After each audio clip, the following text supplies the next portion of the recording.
কিও ভাই, রাস্তাতে তো সোজা আইটা বললেন, কোনো টিকিট মিকেট কিচ্ছু কাটলেন না। কিসের টিকিট ভাই? ভাই মে কিসের টিকিট মানে এই যে রাস্তাটা এত টাকা খরচ করে, লাখ লাখ কোটি কোটি টাকা খরচ করে রাস্তাটা যে বানাইছি, আপনি যে ড্যাং ড্যাং গাড়ি একটা টাইম দেয়া বললেন, আইয়া আবার এনে ফোন ফোন করতেছেন।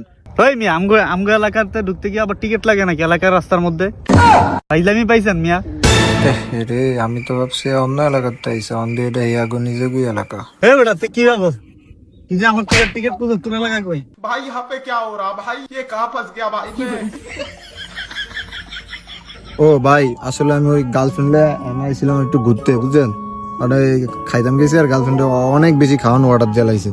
আর আমার তো টিয়া শর্ট করে গেছিলাম, কি আর মু এলাকা ভাবছি যে আপনারা দেখতে সিধা কথা ভাবছি, এলাকা একটু ফাপড় দিয়ে খাইছিলেন কিছু টিয়া নিতে, বুঝছেন? আমগো এলাকায় আইসা মাস্তানি আইছো, এখানে কান্দুরা দাঁড়া, তোর গার্লফ্রেন্ডের ফোন দে। শালি আর তো বেশি খাইবো কেন? হে বেটা কান্দুরা দাঁড়া, এদিকে না মাঝখানে যায় দাঁড়া, তোর গার্লফ্রেন্ড আইবো, তারপর তোরা ছাড়বো আমি। এই খাদক গার্লফ্রেন্ড রাখবি কেন তুই তোর লাইফে?